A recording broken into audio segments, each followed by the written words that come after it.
Smash the love heart button. Let me see in the emojis. Go crazy with the emojis, and we're gonna jump right in and give you some value. Okay, so excited to be able to do this with you. I got to tell you a quick story. I told you yesterday that telling my story.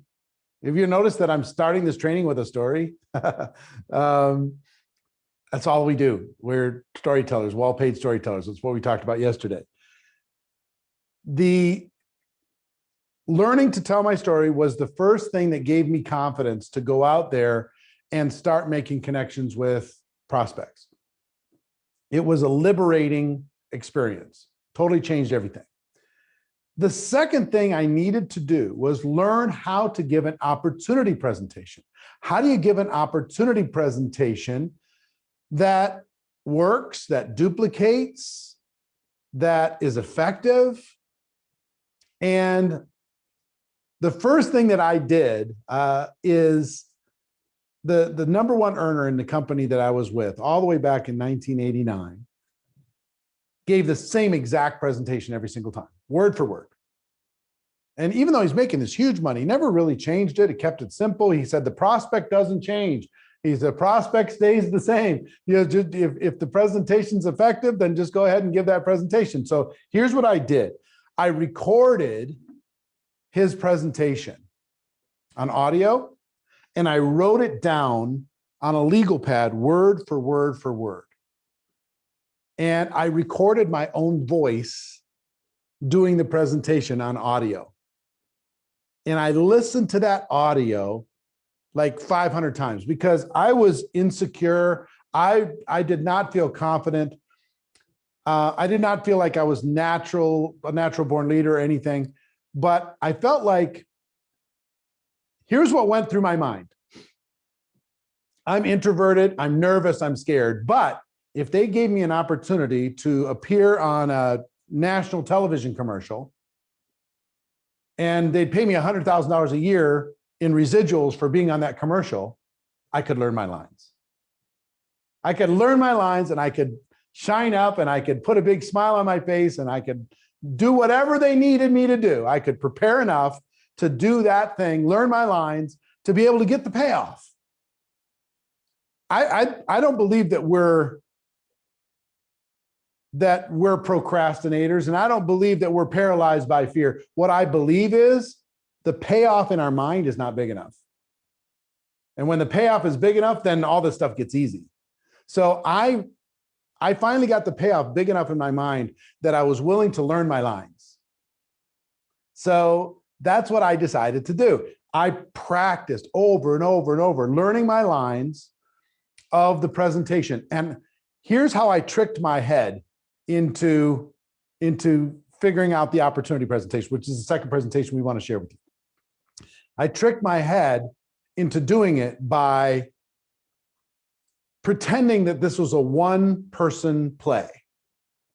This is like I was giving a monologue. I was doing a little one-person stage, community theater thing, and I was going to perform my little performance.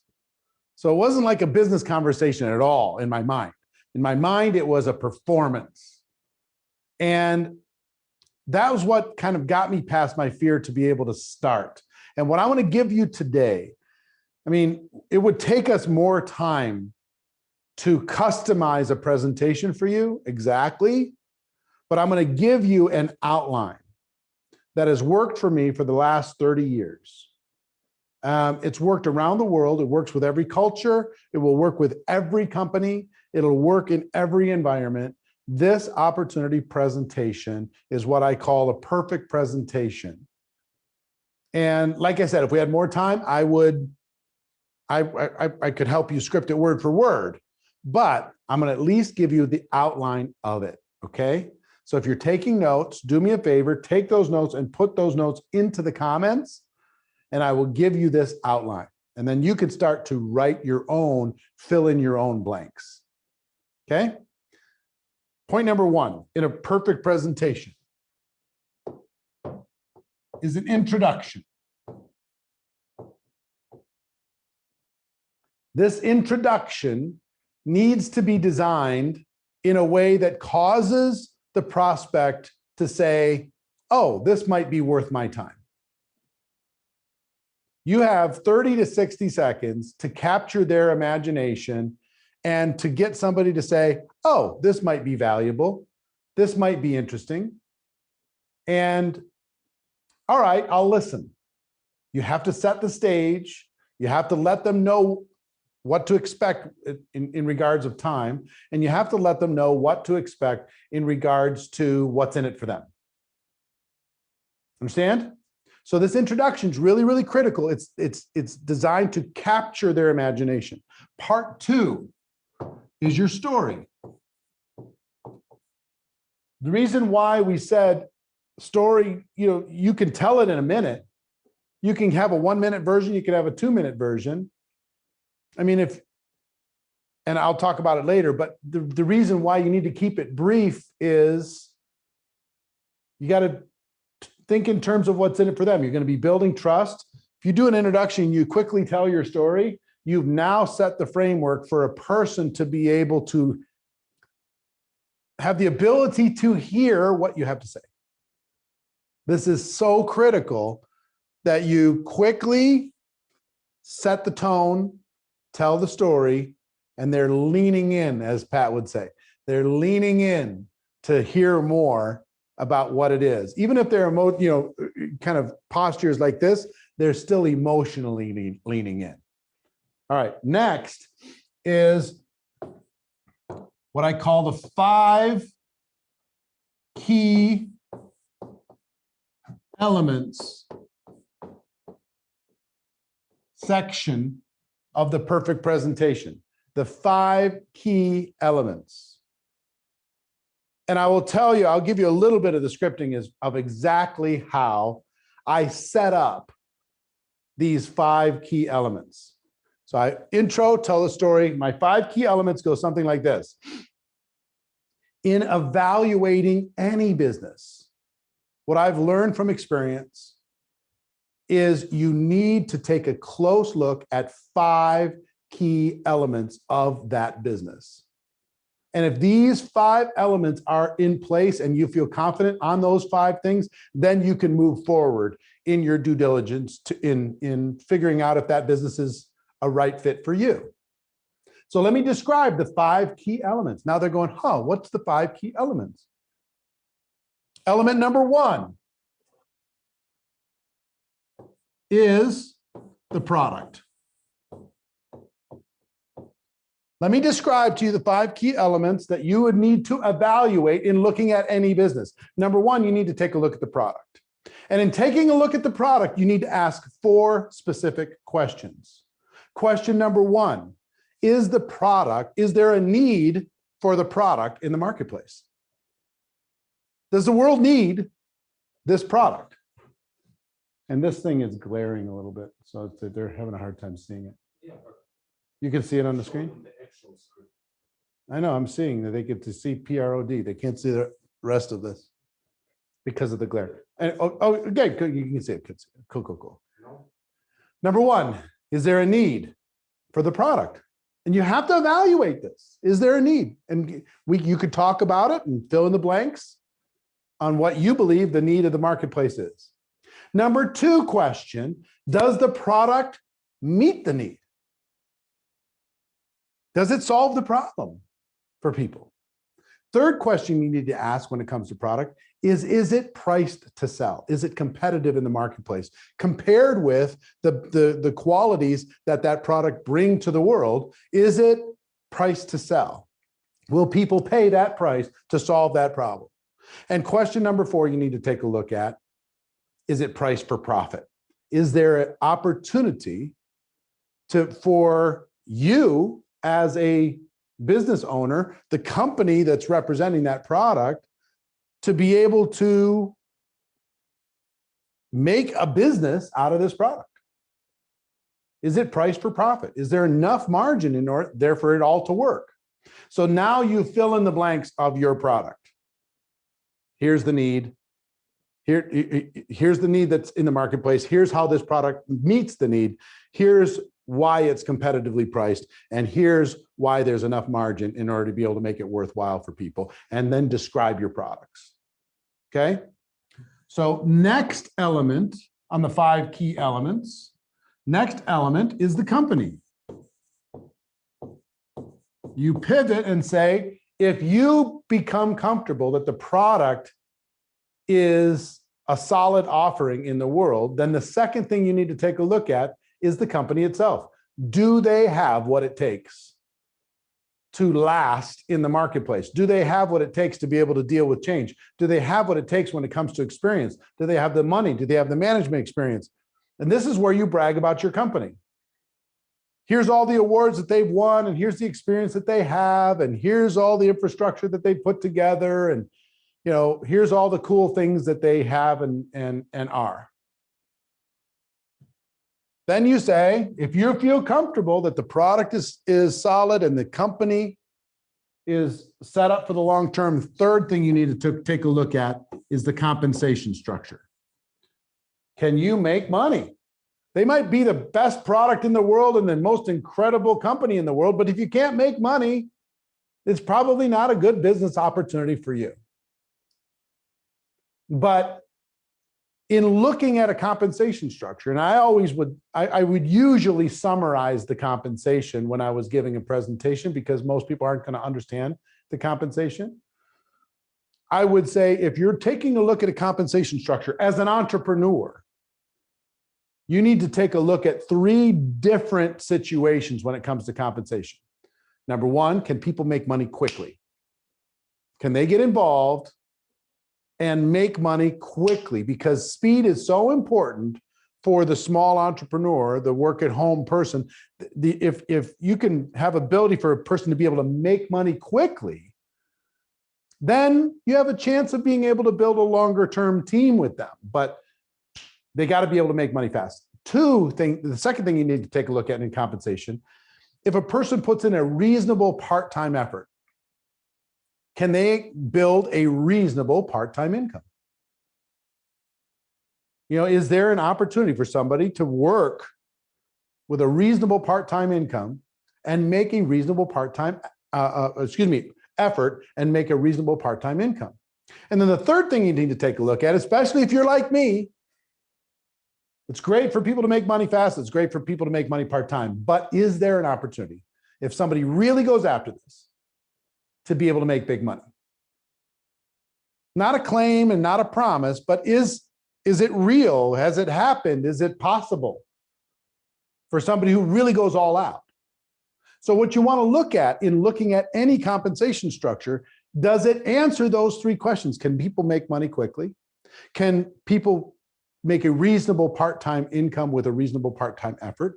And is there a big opportunity for entrepreneurs? Now, if you get your questions answered and you feel that now you're going to brag about your compensation structure, brag about your product, brag about the company, brag about the compensation structure, then you're going to say, now, if you feel comfortable that the product meets your criteria, your entrepreneurial criteria, if you feel comfortable that the company has what it takes to go long-term, and you feel comfortable that the compensation structure is at least interesting enough to learn more, the fourth thing you need to take a look at is support. In typical entrepreneurial ventures, you are all the support. You have to do everything. You have to be everything to everyone. But the one thing that's cool about my company is they provide back office support and warehouse support and research and development support, customer service support, technology support. They provide training, they provide tools, they provide websites, they provide this and this and this and this and this and this and this. So the old cliche, you're in business for yourself, but not by yourself. The company will support you with a bunch of things that you don't have to pay for. You can leverage your time. So not only is there a great product, incredible company, unbelievable compensation, but there's support available so you don't have to do it all and be everything for everybody. Now you can really leverage your time. Is this making sense to you, this presentation? I will tell you, this thing is Thermonuclear. It is unbelievable. It's the best that's ever been created. It's awesome. You get them to agree that the support is unprecedented, amazing, spectacular, unbelievable. And then the last thing is timing. In real estate, they say a lot of times it's location, location, location. In business, many times it's timing, timing, timing. And what kind of timing story can you tell? And you can tell a timing story no matter what the timing situation is from your company. You can make a case. If you're a legacy company, you've been around for forever, you can say the timing is we have the stability of long-term service to the world, and yet we still have only captured a small portion of the market share. The big growth is yet to come. Or you could tell a time story, we're brand new, and because of that, you have that opportunity to totally capitalize, right? Or you're in the middle, you could say, hey, the risk has been sucked out because we're not just a startup, but we still have upside. It's the perfect scenario. So tell the timing situation as you see it with your opportunity. So then summarize. As I told you in the intro, if you're going to look at any business, you got to examine 5 key elements. The product, I think you'll agree with me that the product meets the criteria in evaluating any business. The company's solid, they'll figure it out. The compensation plan, it takes care of people with many different focuses and hopes and dreams. The support is unprecedented and the timing is spectacular. So when you go through those, everybody goes, wow, this is making all kinds of sense. Then you summarize.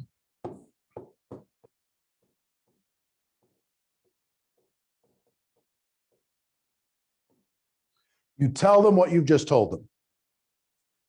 Here's the situation that you find yourself in. I've shown you this, this, this, this, and this. Then you go into a simple call to action. Now that call to action might be to join. That call to action might be to learn more. That call to action might be to get some questions answered. That call to action might be to try the product. But this flow, like I said, if we had more time, I could literally write it for you and you would fill in the blanks with your product or your, the answers to some simple questions. But in the meantime, this flow, I'll tell you what happened when I learned this. I can do this full presentation with company-specific information in about 7 or 8 minutes. That's what I learned to be able to do. I could do it in 7 or 8 minutes, this full presentation in about 7 or 8 minutes. I could do it in 15 or 20 minutes over coffee or over breakfast or over lunch. I could do it in 30 or 40 minutes at a home presentation or on a Zoom with what you would do today. I could do it in a 1 hour presentation, large group presentation. I could do it in an hour and give people more detail. I could even turn this into a 3-hour training and build just unbelievable belief of the people inside of my team. I learned that this could expand or contract depending on the situation. I could do it for a 3-way call. I could do it for a training. I could do it anywhere in between. But this flow, I'm just a really big fan of structure. Anytime you have a structure, you do an introduction to capture their interest. You tell your story to build trust and build relationship. You walk through the 5 key elements, which nobody can argue with. You summarize this so they understand it in context, and then you give them a call to action that helps them understand what's the next step for them. You follow this format and you will crush. You will crush. So Pat, I'm going to have you come back for a moment and have you give some thoughts and comments to this.